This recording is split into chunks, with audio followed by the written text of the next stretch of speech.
We are now live. Minimize this window. Okay, excellent. Thank you. I'll probably have to play with the font, might be bigger because the resolution is kind of strange. All right, so we're going to take a look at the Bokeh library in Python.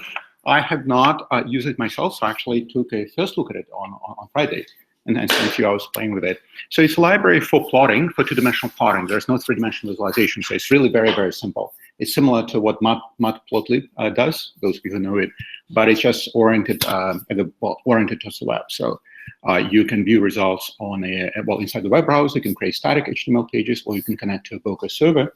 So let's just jump into it. And if you have any questions, just stop me. And if you can't see, the fonts are strange, or let me know. So let me open. I will open.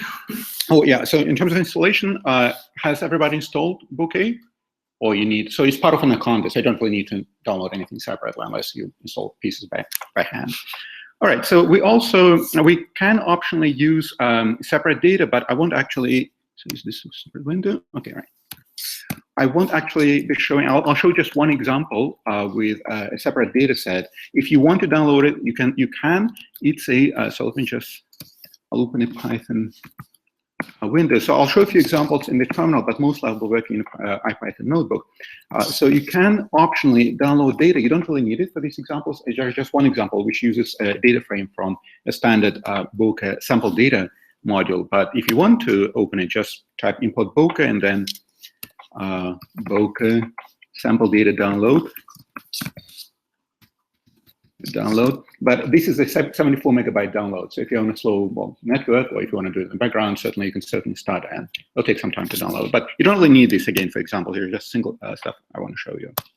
So in Bokeh, it's a Python library, and there are three types of outputs in it. You can output to a file, static HTML. You can output to a IPython notebook, and you can output to a server. So let's just output to a file first. So you can either do that inside, let me just start, IPython notebook, or you can do that in a standalone Python shell outside the notebook. Also probably all weird.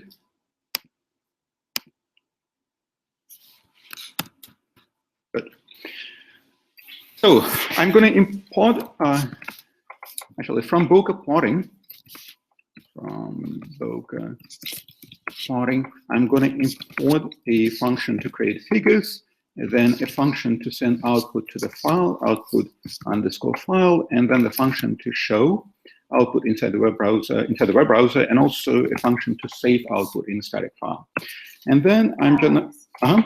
So these are all, so you're saying from Bokeh.plotting. So .plotting is a subset of Bokeh? Yes, it's one of the interfaces. There are several interfaces. They're not really documented very well. Okay. This one has the most documentation, but it's just, it's a part of the library, the Bokeh library. And and so what's the advantage to only importing several functions? You can import anything. Or is it all, I don't know. Yeah, you can import everything. I'm just going to show. I want to do it by hand because, well, for two reasons. I want to show you what I'm going to use. I'm using this example, and also maybe it just takes a while to import everything. I've never tried that. Okay. But maybe it just takes a fraction of a second. So I don't know. Okay. Also, the advantage of this method is that you don't have to do Bokeh.plotting every single time. You don't have to use Bokeh.plotting. Okay. Right. Yeah. Okay, so you don't have to put Bokeh.plotting. So you didn't have to use an alias by doing it this way. Okay. Yes. All right. So I'm going to redirect output to a file, output file, and then I can call it anything I want. So it's going to be a static HTML. I'm just going to say output.html, and then I'm going to run the figure. I'll start the figure. So no options at the moment, no arguments. And then I'm going to add a line to this figure. So p line is, and then I'm passing to a list. So a list of x coordinates for the 3 points, and then a list of y coordinates for the same 3 points. So let's say 4, 8, 1. Okay. I'm gonna run this just to make sure everything works. Yeah, everything works. There is no error. So the models the functions we imported, and then I'm gonna add a line show the graph. Yeah. So what happened? Yeah. So what happened? I redirected output to a standalone HTML file, and then it created a single figure where it has. So we have 3 points, 1, 4, 2, 8, and 3, 1. And then we simply plotted, connected these lines with the, sorry, these points with a line, right? And then we output, so show P just saves data, saves the plot to the output.html file, and then opens it in a browser. So notice when I run it, it just opens a separate, a new page with a static HTML, right? So if you take a look at the file itself, let me just open a new window. I'm not sure where I'm probably running from. Yeah, from documents teaching books. I will go into that directory, teaching Bokeh, and just do ls-t. Yeah. So the most recent file was written output.html, and if you look at it, so the way it works, Bokeh creates JavaScript. It creates JSON object, which is basically data for JavaScript code. And so you create a JavaScript code, well, JSON file with JavaScript inside the static HTML file. And this is done only once. So later on, with these static files, Bokeh is not going to talk to them anymore. And then the static file is loaded into the web browser, and as long as the web browser understands HTML5 and JavaScript, is going to render the page properly. So my understanding is, even though you have references here to Bokeh, Bokeh SSS and Bokeh JavaScript, right, inside the file, my understanding is these are actually not necessary. So this is a self-contained document. So if you try to do everything we've done offline, you should be able to see the same figure. So it's completely embedded. In the entire plot, well, the full JavaScript to generate the plot is embedded into this code. Yes. Any other questions? I was just, I don't know if you're going to show this, but I just was interested in these little buttons above. Oh yeah, I'm going to talk about it later on. Yeah, I actually have. Yeah, I probably have enough for several hours. So I was gonna mention about this. So let's make it slightly more complex. I'm going to plot now a function. I'm going to edit. Well, actually, let me just. Before we get more complex, sorry, I have a couple questions. Yep. So if you have p.line, so that's just so figure. P is your figure object. Yes. So if you didn't add that line, you'd still have a figure object, but there'd be no. It's going to be empty. Yes. But we can put multiple lines in it. Oh yeah, I'm gonna show it next. Oh yeah, yeah. So next, let's plot a mathematical function, and let's plot several mathematical functions. So I'm gonna say output to file. I'm gonna call it now lines.html, and then I'm gonna give it a title. Simple example. So that's in the output file function. And then I'm going to create, so I'm going to use NumPy, so I'm going to import everything from NumPy. From NumPy, import all mathematical functions.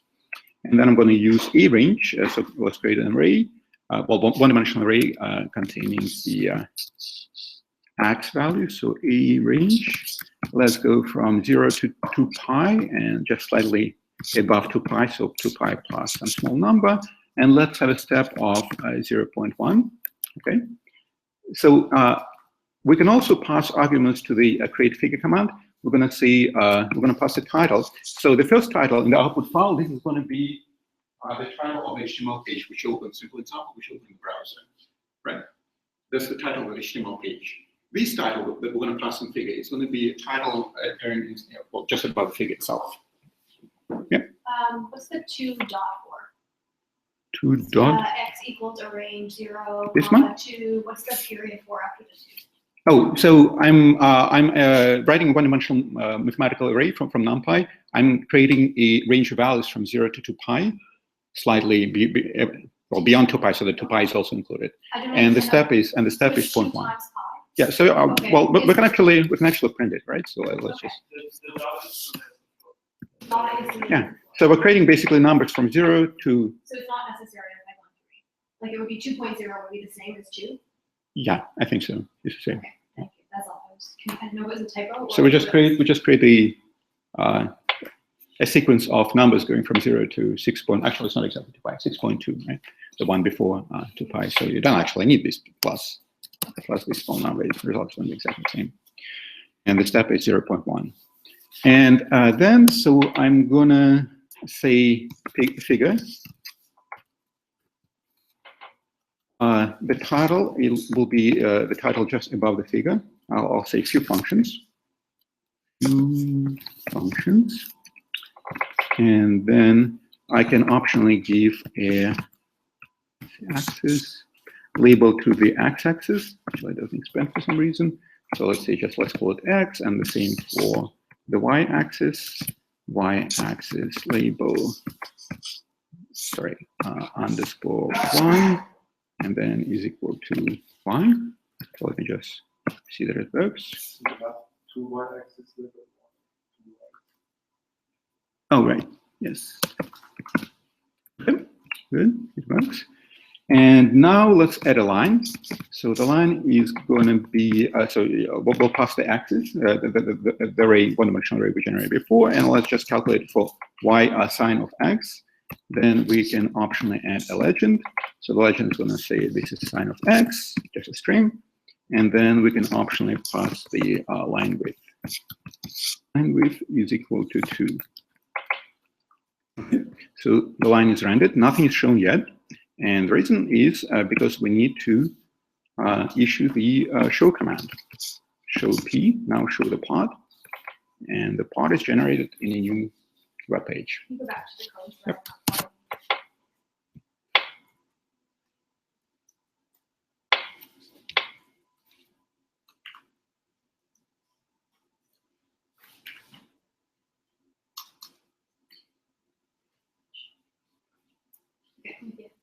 So I'm not sure what this error is. I haven't seen before, but it looks like it's working.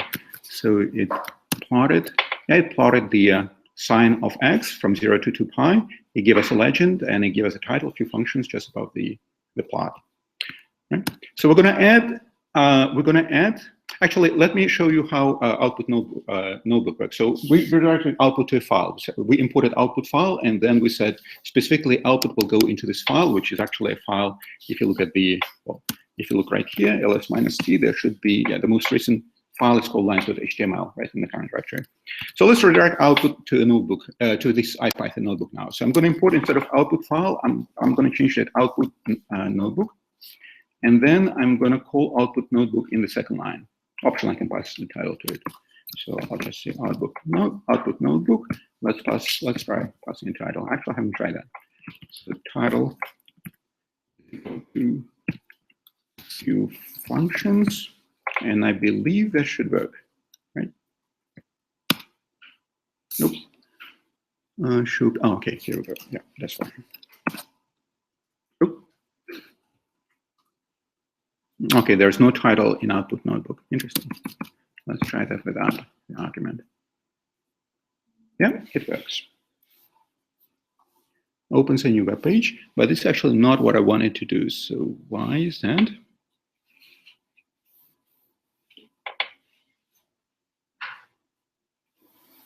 Interesting. It opens. Go back to your notebook. Oh, here it is. Yeah, actually it works. Yeah, it works. Sorry about that.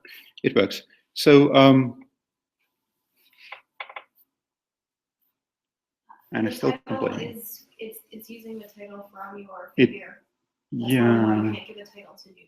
Oh, right. Yes, that was the title of the file. So that makes sense. Yeah, makes sense. Right. So this worked. And let's add a second line to it. So we had the plot of sine of x. So let's just add a second line, which will be the plot of cosine. So I'm going to say p line of x, cosine of x. And legend is going to say it's a cosine function of x. And then let's pass the line width is equal to 2. And then let's give it a different color. So line color, that's strange. Line color is equal to, has to be a string red. And let's also make it a dash line. Line dash underscore dash is equal to 4tan. So 4 is the length of the dash, tan is length of the separated blank space between the dashes. Okay. So I will try to run it. Actually, this is strange. It opens a new page, which I'm not sure why it's happening. It shouldn't be doing this. So it added a second line. And the line is the plot of the cosine with a proper legend and in red dashed color. Mm-hmm.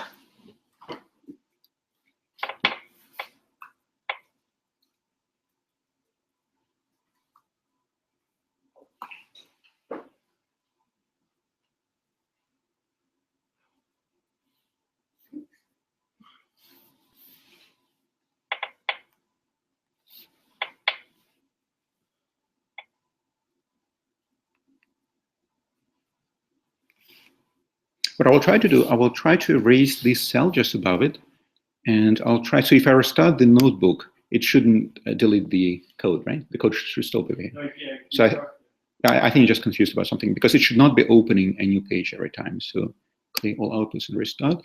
And let me just try to run it again. Oh, beautiful. So I think something went wrong with the notebook. So now, because it should not, so if I'm doing output to notebook, it should not be opening a new web page. Okay.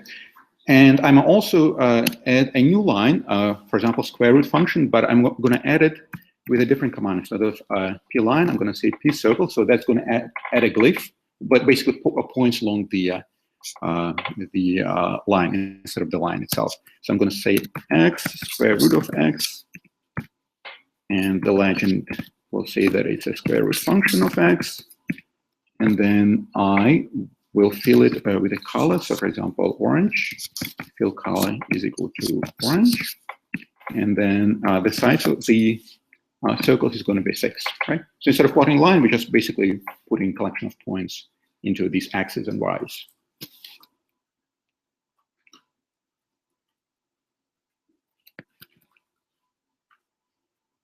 So I'm going to run it and see, yeah, it worked.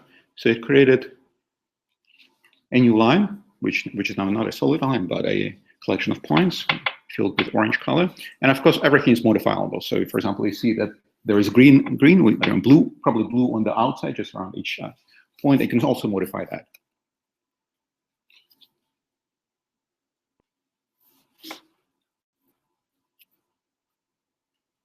Right. So far, very simple, very similar to Matplotlib, except that we're outputting to a notebook instead of saving to an image or to a file. Okay, everything's good. All right, so also I want to show you that you can actually run the script not from the Python notebook and not from the Python shell, but entirely from the command line. So those of you who have access to Unix shell, let's create a file. You can also do the same. If you don't have a shell, you can also do the same inside IPython notebook. But I'm just going to open well, let me open Nano. I'll open Nano and I will save something into a script which I'll call test.py. Writing test.py, and let me just import everything actually. So from Bokeh plotting, import everything. Let's try it. That takes a long time. Not from NumPy, also import everything. And let's set the number n to 1000. So x is going to be an array containing random points. Random, so normal means Gaussian distribution, going from 0 to pi and n points. And this, can you keep doing this in the notebook? Or? I'm doing this, so you can do this in the notebook. I want to show you how to run it from the command line without any Python shell whatsoever or without IPython notebook. Okay, so I created x, and I'm going to create y, also a collection of random points. Actually, I'm going to do this. I'm going to do sign of x plus, let's make it, well, the line diffuse, so there will be some noise added on top of the sign function. So sign plus random, again, Gaussian distribution, going from 0 to a smaller number, and then again, n points, 1000 points. Then I'm going to say output to a file, and I'll call it scatter.html. And then I'm going to give it a title. So that's the title of the HTML page, not the title above the plot. Simple scatter plot. And I'm going to open the figure. And then I'll use another command. So so far we use pline and pscatter. I'm going to use pcircle. I'm going to use the scatter function from the plotting interface. Pscatter, and just pass x and y's to it. And also we'll make the dots semi-transparent. So fairly transparent. Transparency alpha goes from 0 to 1. 1 means non-transparent. And I'm going to say show the plot. Okay? So this is the file, Python script.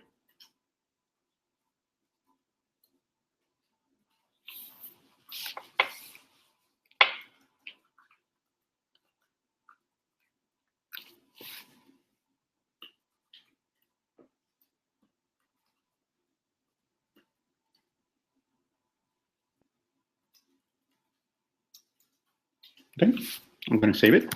I'll just save it and display again in the shell, so you can actually copy it.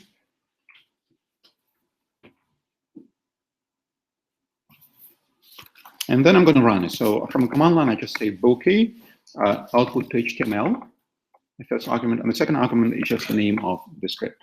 Can you maybe put the rest of the code on the etherpad? Yeah, for sure. Because I'm doing everything. Yeah. So that's called pass.py.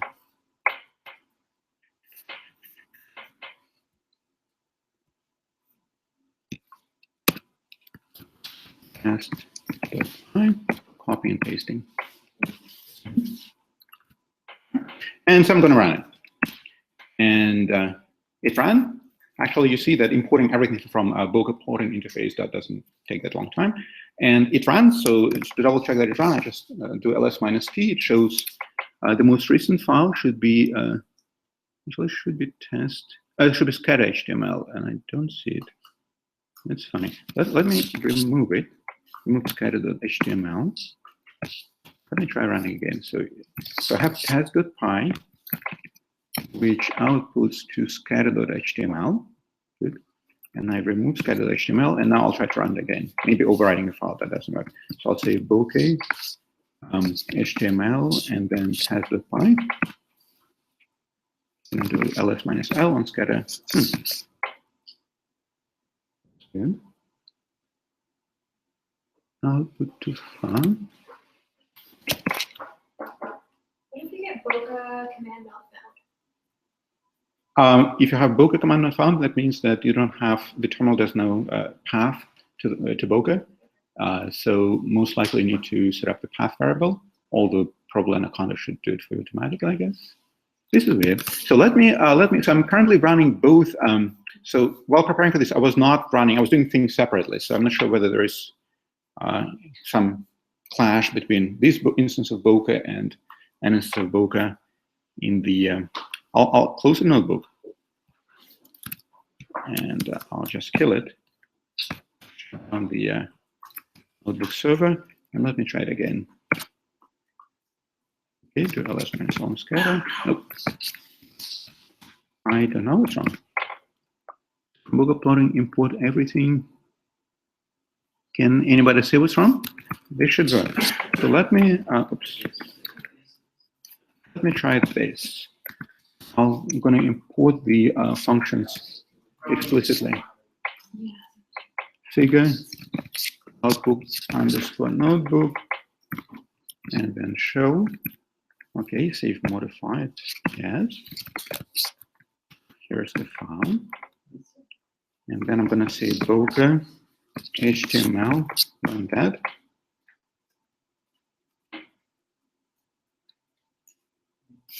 Yeah, open the books and open the Okay, right. Yes, that's good. But that doesn't explain why it didn't work before. Yeah, output file. Save. Okay, let me try running it.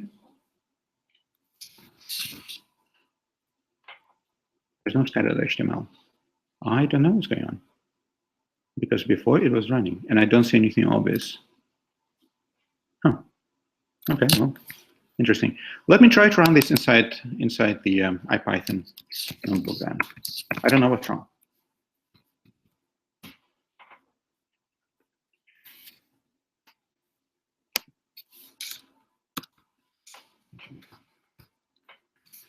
I'm just going to copy and paste that and change output file to output notebook. And see. Notebook.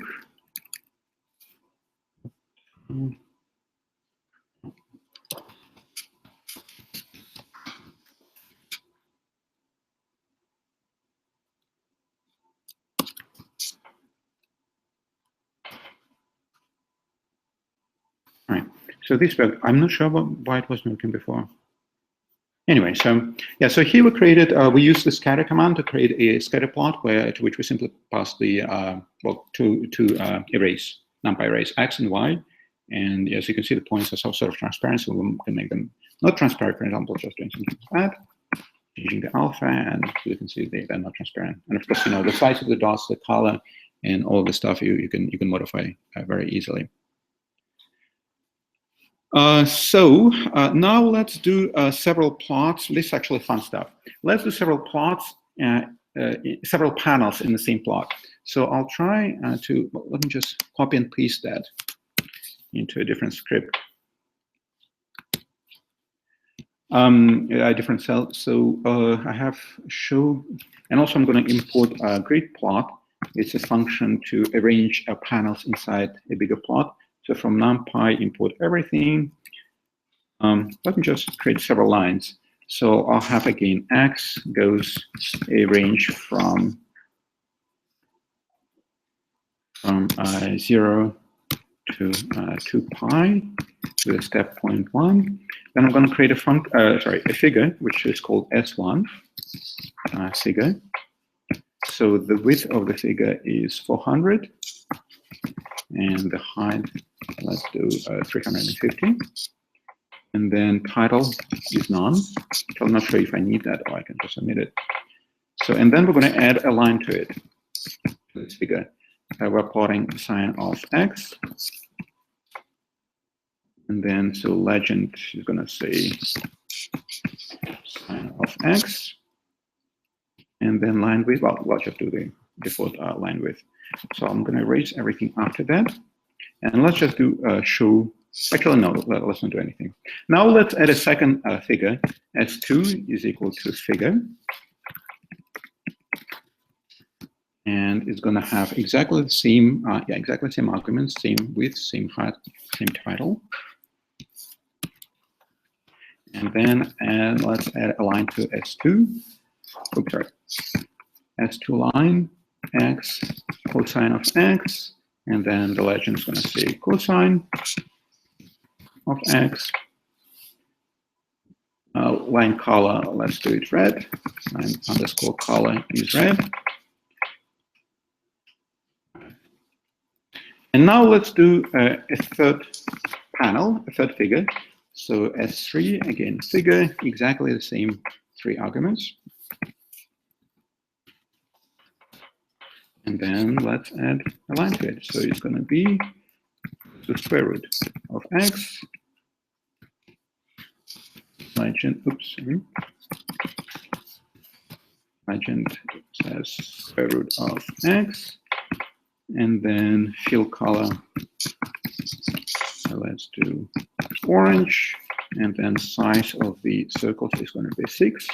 Okay, so now I will I will create a new plot which combines the previous 2 plots. So I'm saying grid plot, and to it I'm passing a list of lists. So the first list is going to contain the list of figures in the first row, and the second list contains the list of figures in the second row.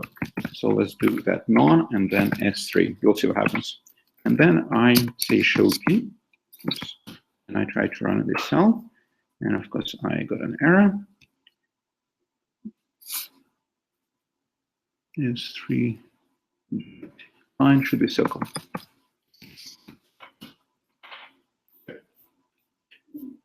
So there are 3 plots.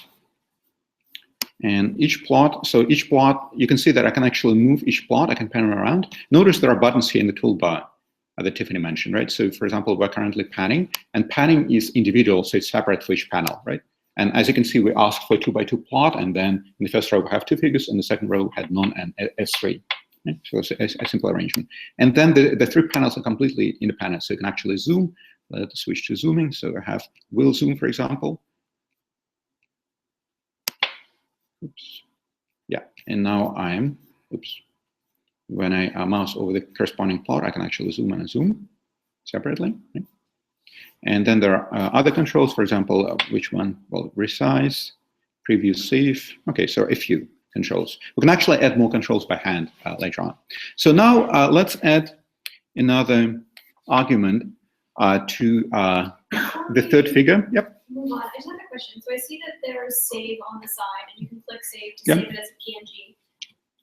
And I can see like the benefit to having these figures as interactive ones that you might put in a web page, or might have in a notebook that you share with your collaborator. But like, what if at the same time, like, I don't want to, I'm lazy, I don't want to make matplotlib plots for the journal as well as these to share with my supervisor. Like that's duplicating work. Sure. So can I, not with that save button, but some code, save these also like the static figure as a PDF?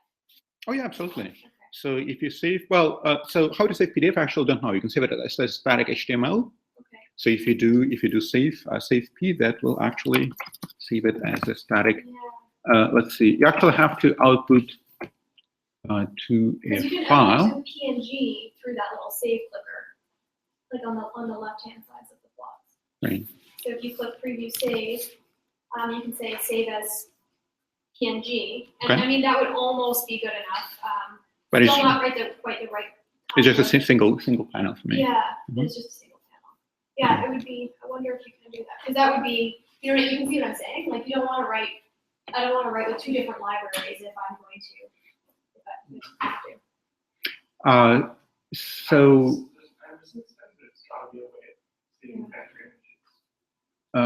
yes, and that's done through HTML. So you just save the HTML page. But you can't, so but the HTML is not a vectorized image. Like you can't send that HTML. Like No, I think my suspicion is that JSON, the JSON file contains the coordinates with data points, not. Actually, I'm speculating. I guess like how do I import that into like my latex file? Can I import an HTML image into my Maybe, I don't know. Or, Maybe in import HTML, you can convert. You can use any third-party tool to convert HTML to PDF or EPS or whatever you want, PNG, and then import it that way. I mean, if it doesn't exist, that should be. I mean, that's something that. No, I'm sure you can show it and save it at the same time. So I personally don't ever work in IPython notebooks. So I would just work in output file, and then when I do show it, both creates it will create an interactive. Yeah. So we'll talk about interactivity very soon. It'll create an HTML page, which is static HTML page, but which can have interactive elements, and will also save to a file. So the single show p command. So inside the iNotebook, if you do output notebook, then it obviously does not save to a file. So, but if you do here output, I don't know, you can probably combine output notebook output file. I haven't thought about it. Probably can. Right. So what we're going to do now, we actually will add a fun, an argument to the third figure command. So where it says S3 figure, I'll just add another argument which says specify the range for the third figure, X range. And I'll type is equal to S1 X range. And if this works properly, this should link the X ranges for the first panel and for the third panel. So I'll try to run it.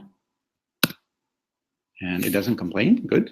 So now, when I pan, so take a look at the first and third panels, and they're actually linked. So when I zoom and unzoom them, only the X range is linked, right? So the Y range will not adjust instantaneously. But these two things are actually linked. So you can actually link any element, any property of these plots. So for example, zoom level, I don't know, Y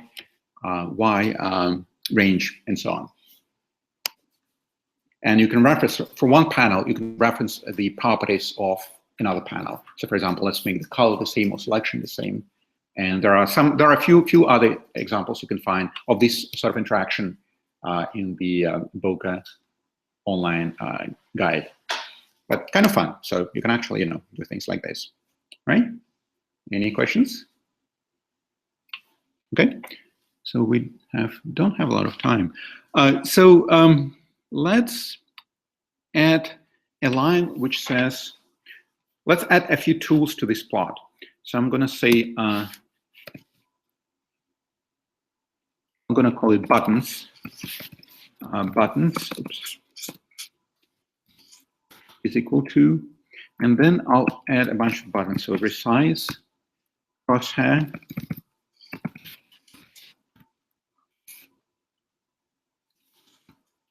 and wheel zoom, box zoom, reset, box select, and then lasso select.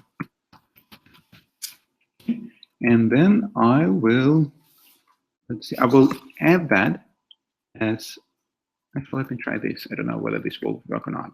I haven't tried this. So let's add that as an argument. Say tools is equal to buttons. And see, okay, I get an error message. It doesn't like it. So let me pass it to a single figure. Let me define it at the very, I'm just experimenting, so I've never tried that with this plot. Let's pass that to figure.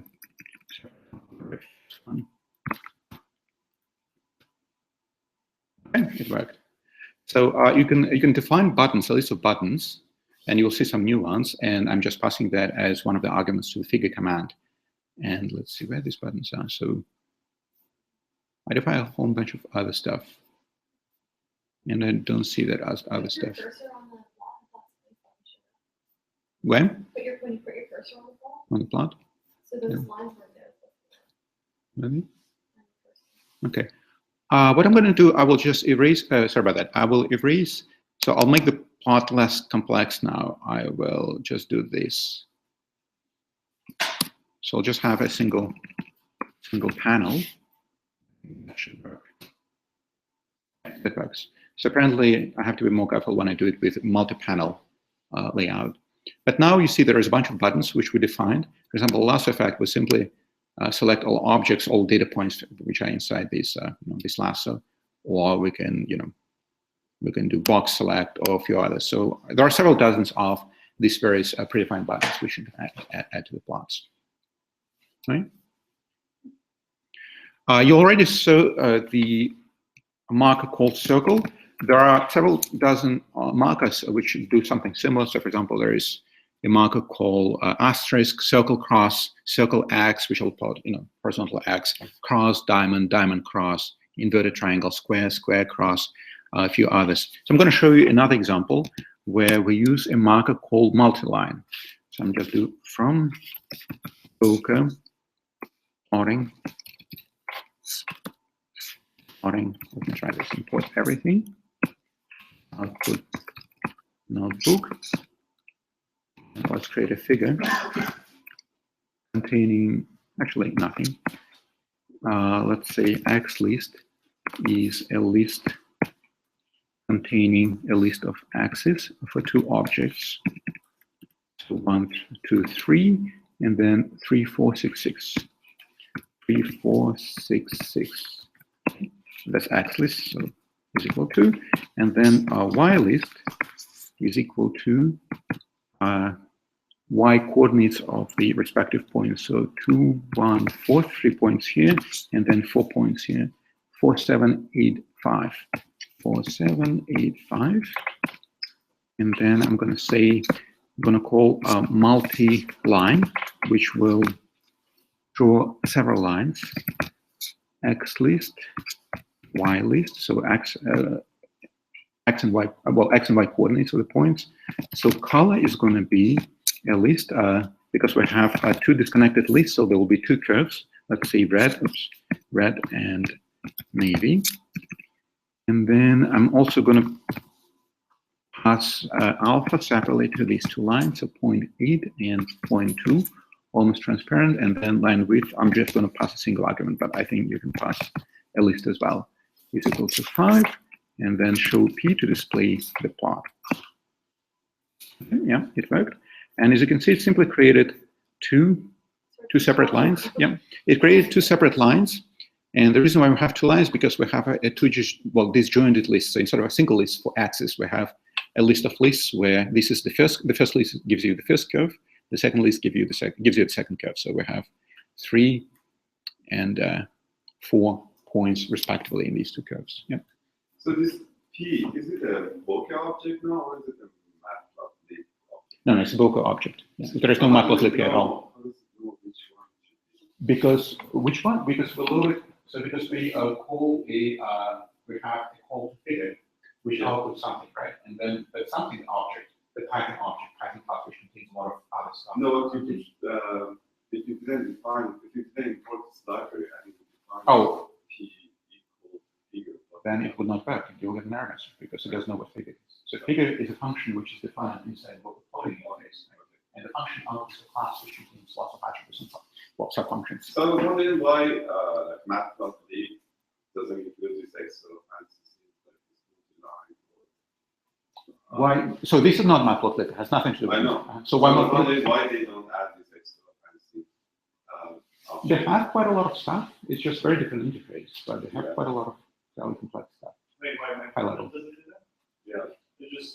It wasn't geared towards HTML, which was all. No, not Well, this. no, but this has nothing. Yeah, this layout has nothing to do with HTML. So he's saying, why can't you just pass two lists and understands that if it's two separate lists, then the first one is a curve, one curve, the second one is second curve. It's just a different interface. So. Probably Bokeh learned from matplotlib instead. Once you commit to an interface, an API, you can't change that unless you do macros and change. Maybe they'll update some of these things in matplotlib 2.0. Get the luxury of kind of sign interaction. Yeah. Matplotlib is way over that. And it tries to emulate MATLAB, right? So now they have this on Web 3, and once you emulate that, Bokeh has a more like fancy new kid on the block on these. Right. So there are a whole bunch of other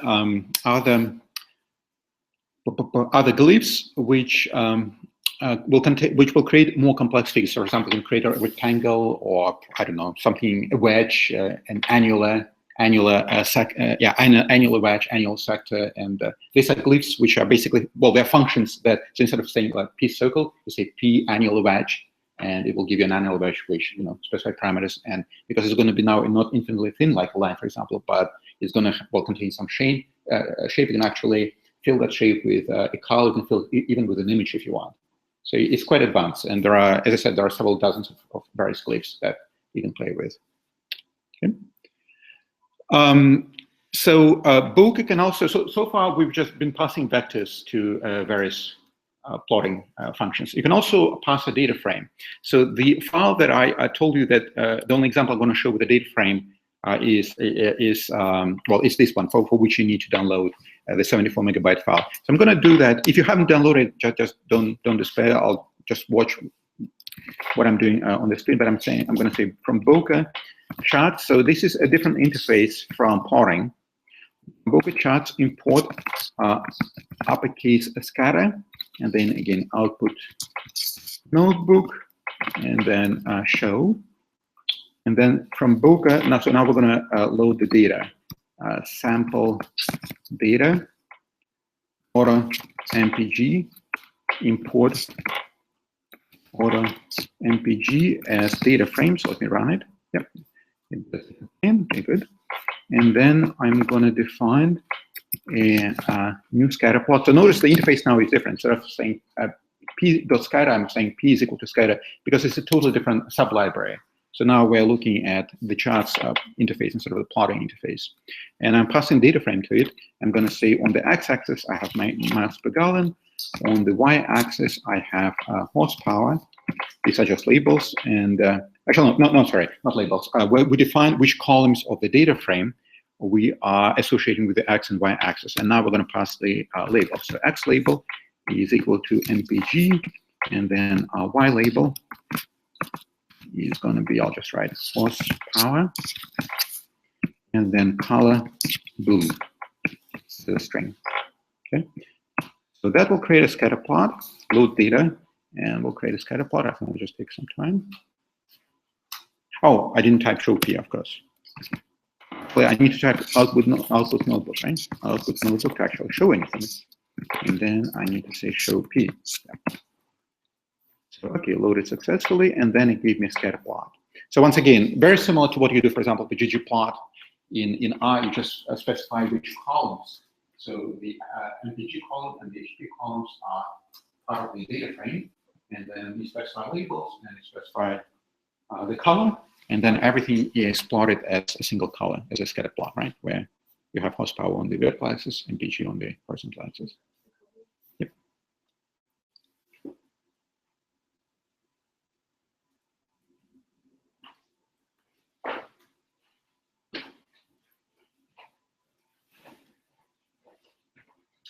So I have a question about plotting in general in Python.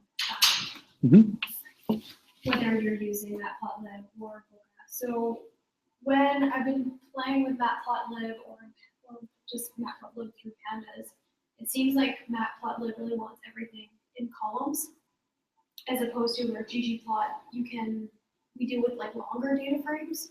Okay. So then it's So it's not a problem if you have different length columns, right? You can imagine if each column was a different time point that you wanted to plot. Okay. It would be better and you have different sample sizes for each time point. It'd Mm-hmm. be better to put that in a long data frame than in a wide one because you have. Right. I guess you have NAND. You could put NANDs in there, but yeah, can Bokeh deal with like these long data frames?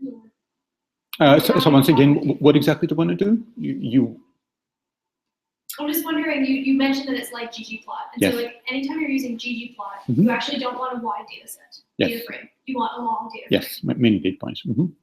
Not necessarily many data frames, but like the way you organize your data is different. Like instead of having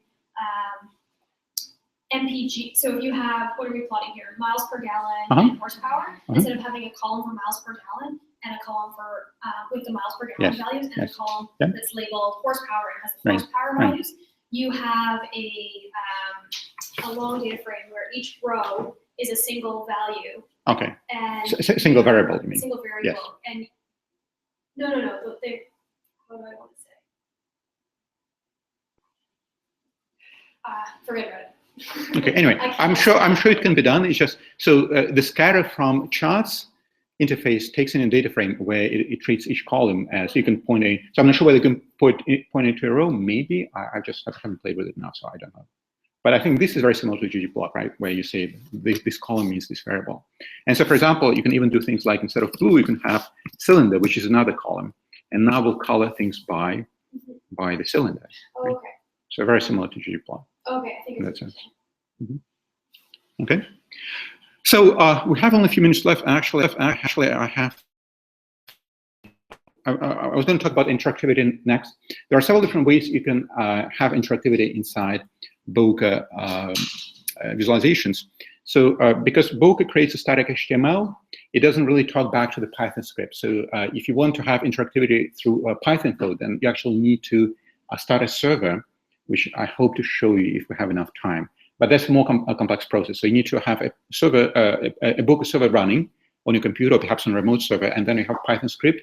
And when you run Python script, you connect to remote. There are several ways of connecting to a remote or local server, and then the two can actually exchange information. And you click on a button, it gives you a pop-up or something, and you have information flowing back and forth between Python script and the server. So, but that's the more complex way. I mean, this is the really good, very, very powerful way to do this. But there are actually several other ways you can build interactivity into Bokeh visualization. So one of them is simply use Jupyter Notebook interactivity. So let me try. Let's see. I hope I have this. Let me see. Let me go back to Etherpad. I don't remember what I had there. Power drop numbers, Gmap. No, I don't have it. So unfortunately, this example, because we're running out of time, I was planning to type it from scratch, but we don't really have time to type everything. So let me just run power.py. So there is inside. Let's just go back. I take a look at a different example. So I have a file power.py, which I'm gonna copy and paste into the notebook from Etherpad. So this is an example of interactivity through JavaScript. We are creating, let's just run it inside the notebook. I'm gonna copy and paste and try to run it.